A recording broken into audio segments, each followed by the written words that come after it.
Warning. The Loud Spot podcast uses adult humor and adult language in its broadcast. It may be unsuitable for younger audiences. Viewer discretion is advised. Also, we are idiots. Please don't take anything we say offensive or to heart. Oh no! Oh boy! Ah, here it comes! The motherfucking Loud Spot! What's up, everybody? Welcome to Loud Spot. I'm your host, Sebastian, and it's just me on the show. We got Sam in the background and producer Sam, and then we got, and you know what? Is it Trevor? Is that right? It's Trevor, yeah. Okay, yeah, Trevor from a band called Sundressed. As we were playing the intro song, I was like, shit, what's his name again? I wasn't sure. Hell yeah, man. So you guys are kind of like a pop punk band, kind of, right, out of Arizona? Mm-hmm. And you guys started in 2000, was it 12? 12, 13-ish was, when kind of started kicking around. Okay. Is there like a sobriety thing or a reason why you started the band to stay sober? Is that something that happened? Yeah, I mean, so I was always loved playing music and was like loved writing songs, but I was real fucked up in my early 20s and teens, and I shouldn't even laugh about that. Sorry, but yeah, no. It helps me to be humorous about it now, so I'm totally okay with that. But yeah, so long story short, I got clean and I was sitting in this rehab center and my dad dropped off an acoustic guitar that I had, and I started writing songs and kind of realized like it was something I really wanted to do that my addiction was just always keeping me from. So I kind of just made a goal to just give it everything I got for a couple of years and write some songs and go play them. And then here I am 10 years later, still doing it. So did you play guitar prior to being sober? A little bit, not very well. I definitely kind of cut my teeth and learned. I was always really into writing lyrics and always kind of that side of music, but never had the patience to learn guitar until I got clean, really. So how old were you when you became sober and started playing guitar? About what age was that? 22. So okay, so still young enough. Yeah. I feel like it's way harder to learn an instrument. Like, I can't play guitar. I'm 40.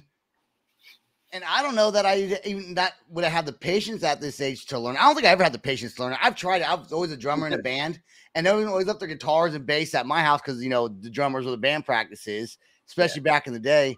And I always picked up the guitar, and I never could learn it. I just never could, man. It takes some people I feel like get it, like it comes to them easily, especially if you're a singer and songwriter. I feel like it's easier for you to learn how to play. I can't sing for shit. Yeah, I've definitely, like, as far as like a vessel to write songs, I know my way around the guitar. If you ask me to do a riff or something, there's no way. That's what the lead guitar player does. So you just do. So how many guys are in the band? So right now it's just me and our drummer Max, and then our guitar player AJ, and then I have people fill in depending on who's available for tours, and it's kind of like a open Trevor and friends kind of thing, depending on who we can make it happen, And you said Max played what do you play? Okay, Drum. so you don't have a regular bass player then.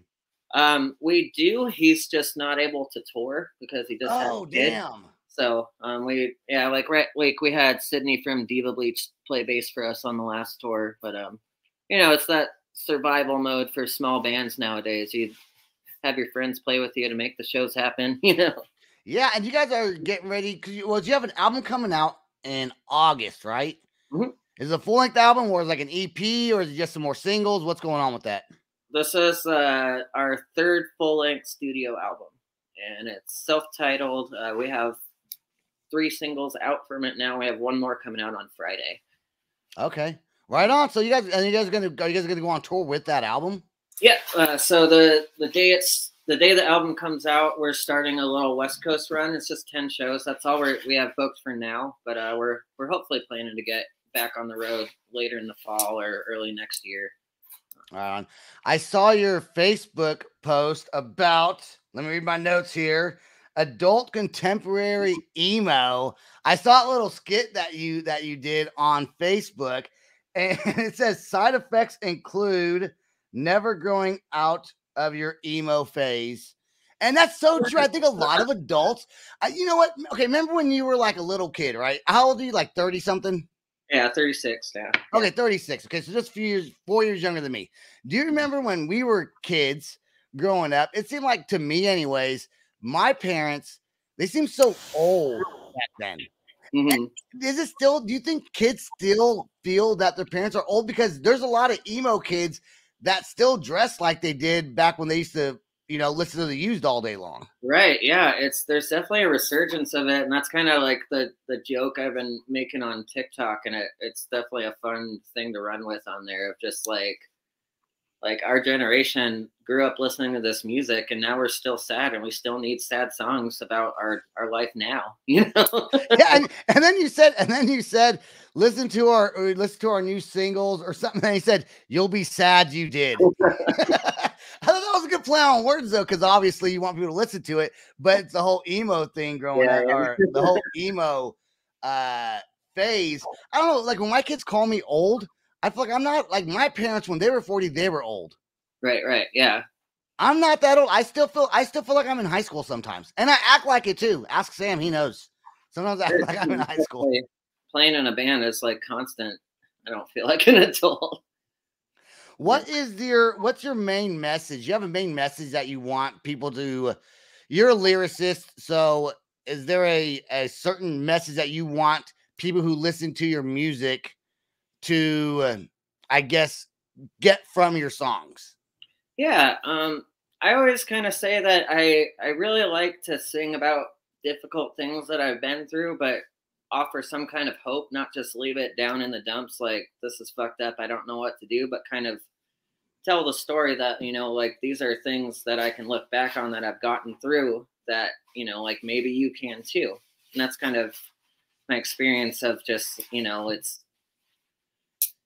kind of finding a community of people who, you know, whether it's a mental health thing or an addiction or thing, there's so many different ailments that can kind of make you feel like life is way more difficult than it needs to be. And knowing that other people have been through the same thing has always helped me get through those things. So that's kind of what I like to share. I think it's crazy that you got sober at 22, you said, right? Definitely. That's when I first started getting jacked up, man.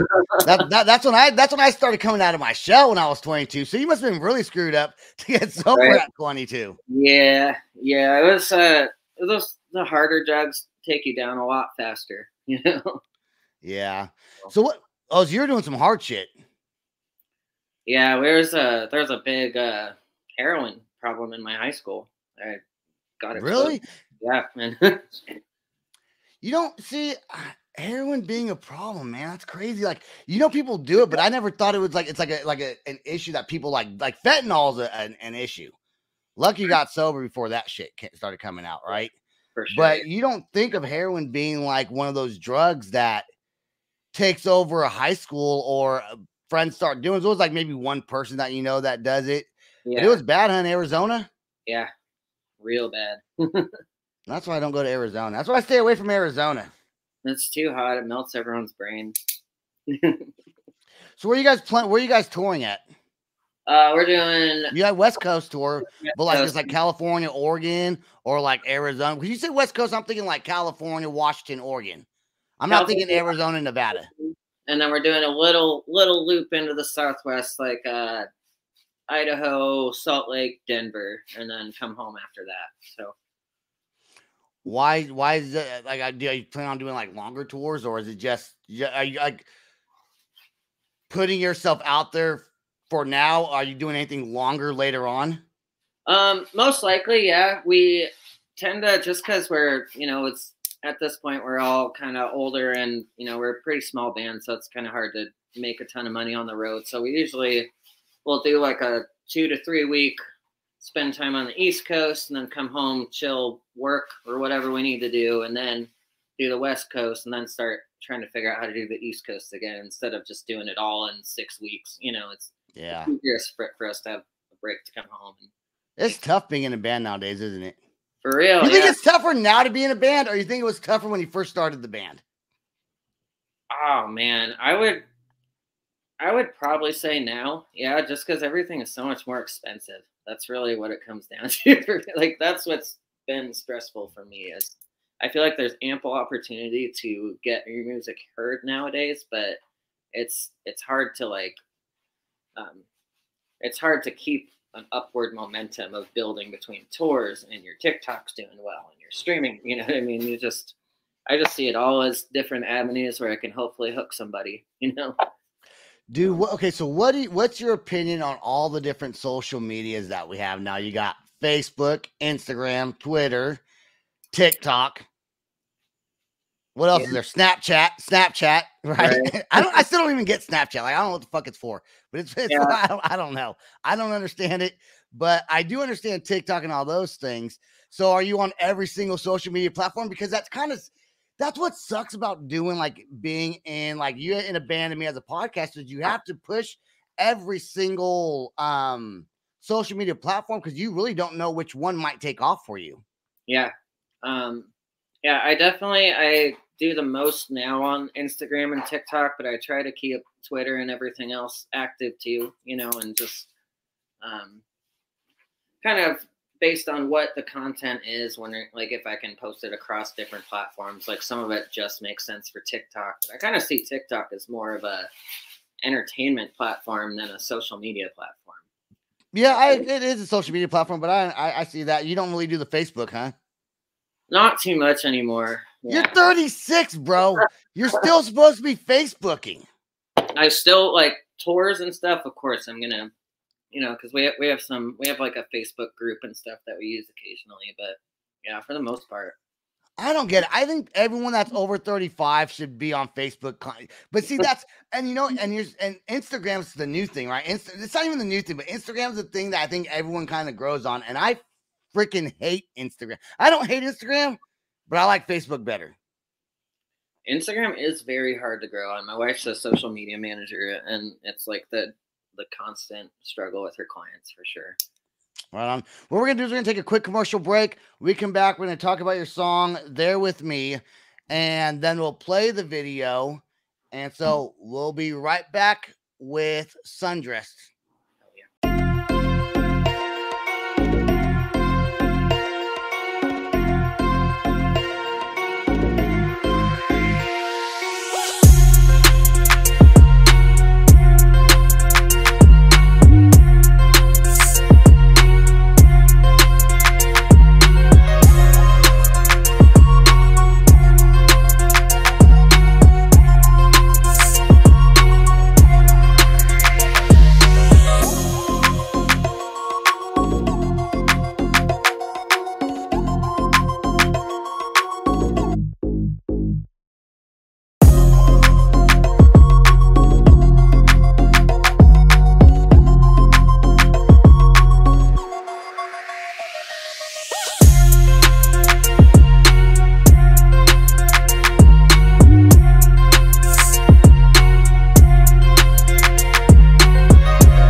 Artist. I specialize in cover-ups with bold lines and solid color saturation. But don't let that scare you away. I also do black and gray. All right. We are going to play the new song by Sundressed, There With Me. Give us a little breakdown about what the song's about before we play it. Sure. So this is the first love song Sundressed has ever released. I got married during the last writing of this album, so a few love songs made it on the album. This one's kind of about, like, just that kind of when you find your person and you realize that, like, all those other kind of situations and people that were there before that were kind of just pulling in everything and just felt like nothing was working, and then you find that person where it just feels like everything's right. And it's just like, I don't want anything from you but for you to be there with me. Isn't that crazy how when you meet that one person, you kind of who it is? Like, but I feel like you need all those other relationships so you learn your lesson about who you really like. Absolutely. And it's like, I wasn't sure if I would ever get married, but I met Michelle, and it's just, there's something different about having that person be like, I'm literally down for life. You know, that's a trippy feeling for sure. Did you ever change yourself to like some girl you thought was cute, kind of change who you were to try to be with them? No? Yeah, absolutely. Oh yeah, I didn't like every single girl I've ever dated, I think. That's probably probably the reason why I first had emo hair, honestly. Oh, really? All right, so here we're going to play the song "There With Me," and here we go. This is your newest music video, right? Yeah. All right, by Sundressed. Here we go.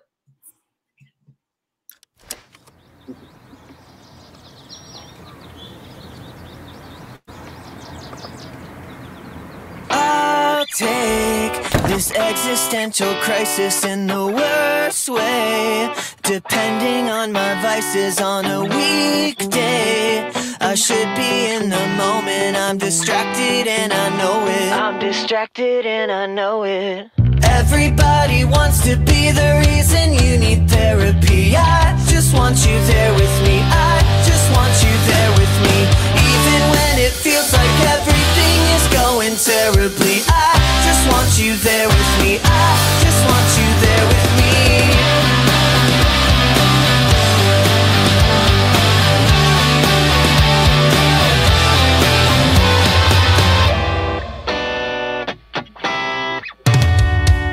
I'll take the sentimental feeling over doomsday.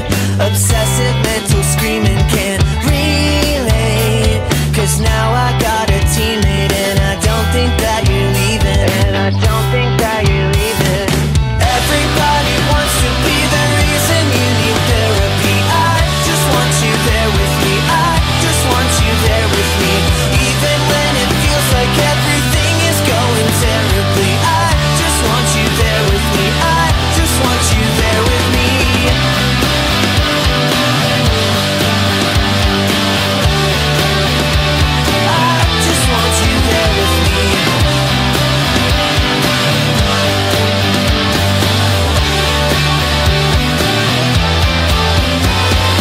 Maybe more sincerity is all we need, apparently. Give me a little clarity and tell me you're still there with me. Everybody wants to be the reason you need therapy. I just want you there with me. I just want you there with me. Even when it feels like everything is going terribly, I just want you there with me. I just want you there with me. Everybody wants to be the reason you need therapy. I just want you there with me. I just want you there with me.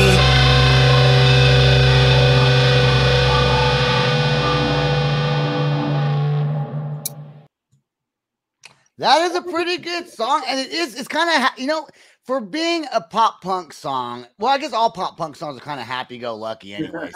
That's definitely not emo. You look emo, but it's more of a happy, so it's not a sad song. But anyways, is that a true story?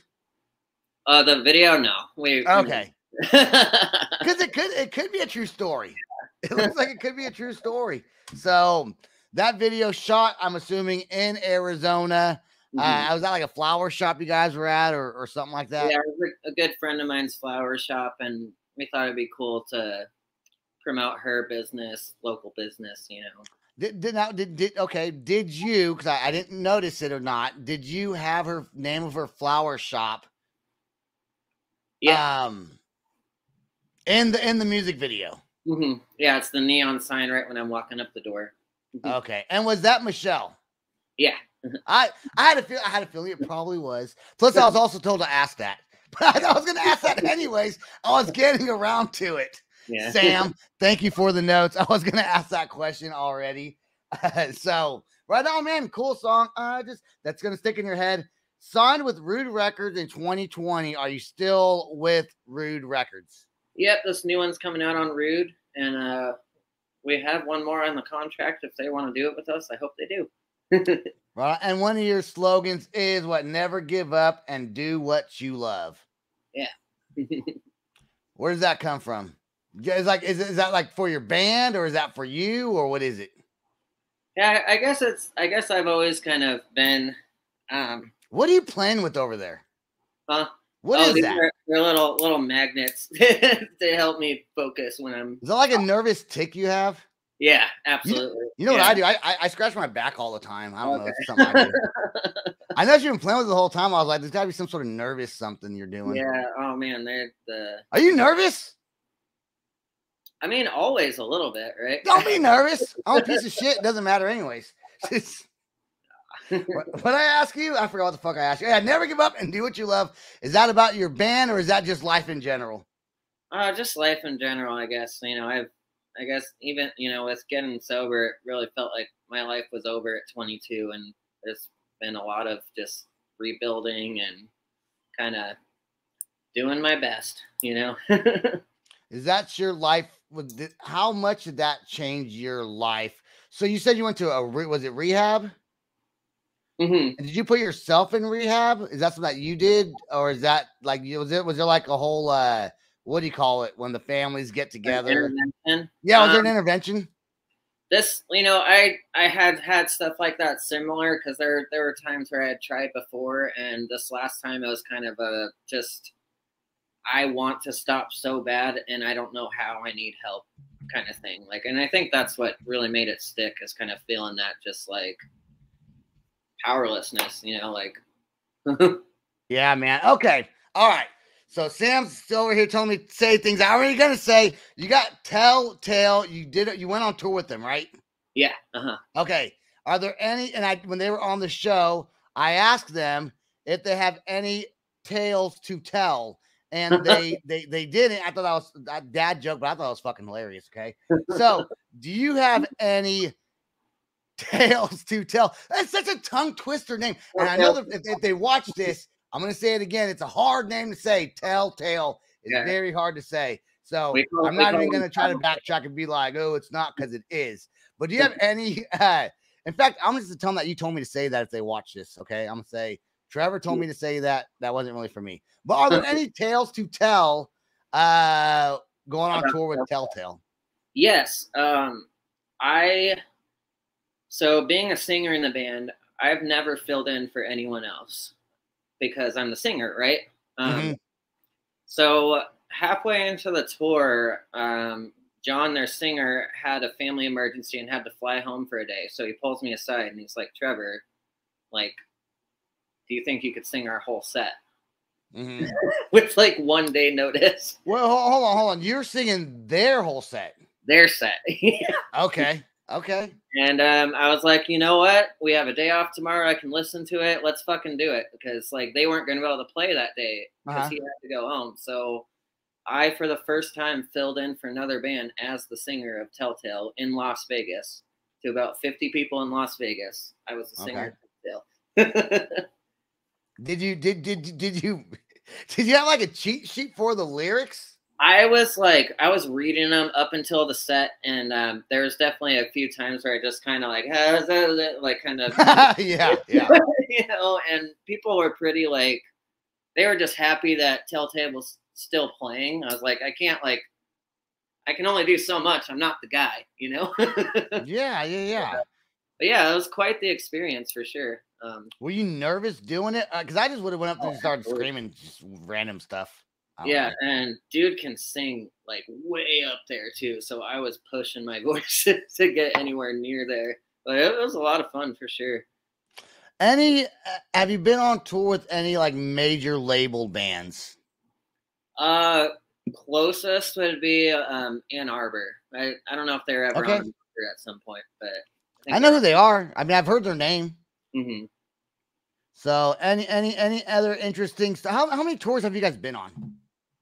Oh gosh.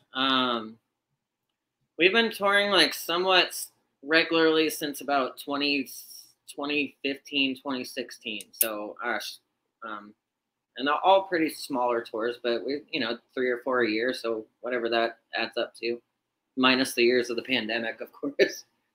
Are you planning on, I mean, do you want to, I think I already asked that question. Let's talk about your tattoos. What kind of tattoos you got?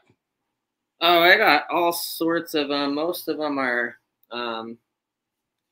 like, this one is actually our Sundressed logo. Is that like a cactus heart? Yeah, it's like a heart inside of a cactus because we're from Arizona. We have like the kind of sentimental, hopeful but sad song kind of vibe. That's kind of how we came up with the logo. I have a cool rose right here. Have you ever thought of putting a wiener inside the heart instead? Like a wiener heart? Jeez. It could be a wiener heart. I don't know. It absolutely could be, and that would be a really good prank to play on us. Oh, yeah. Or just a prank to play on somebody else. Like, hey, get a logo and have it like be the opposite. Don't have it like be a cactus, have like a big old fucking dick in there instead. Yeah. And then you got to change the name of your band, though, to Sundressed to fucking something different than Sundressed. What does Sundressed even mean? It's like a sundress, like you dress in the sun, like a girl's dress.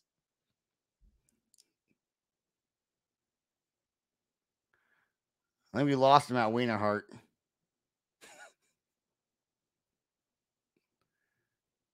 Yep, he cut out. I think he cut out. Yeah, they're coming back. There you go. There you go. Okay. We missed everything you just said because you were like frozen on the screen. Frozen. You were frozen. You guys were frozen for me too. Oh, okay. So what I said, I forgot what I said. I said I think I lost my Wiener Heart, and then then you like froze up on me. What did I ask you? Sundressed. Mm-hmm. What is it's like sundressed, or is it like, what is that? Honestly, when I came up with the name, there was a song called Sundress with no ED by a guy named Ben Clower that I really liked. And I was like, that sounds like a cool name for a band, but it would sound cooler with an ED at the end. And that's literally, it doesn't mean much more than that. Yeah.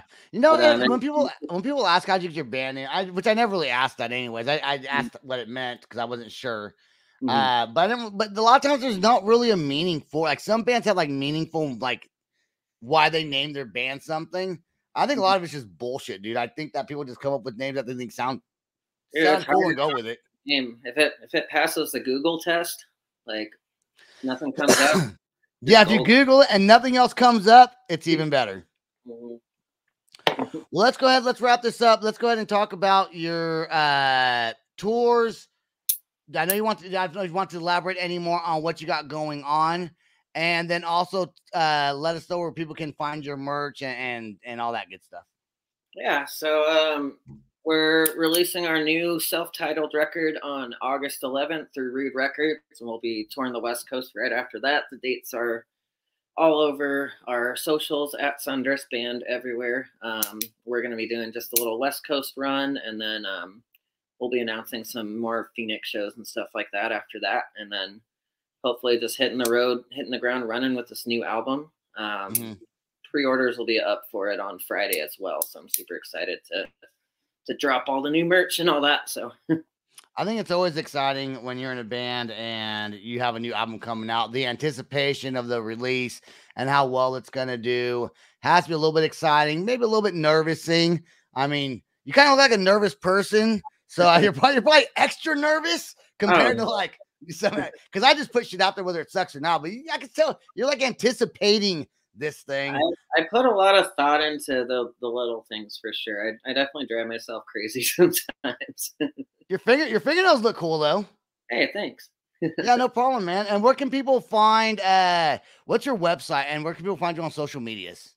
So at Sundressed Band on socials, Sundressed Official on TikTok, and then sundressedband.com. You can see our tour dates and all that, and also ruderecords.com is where you'll be able to order the album and all. Yeah, they'll have everything.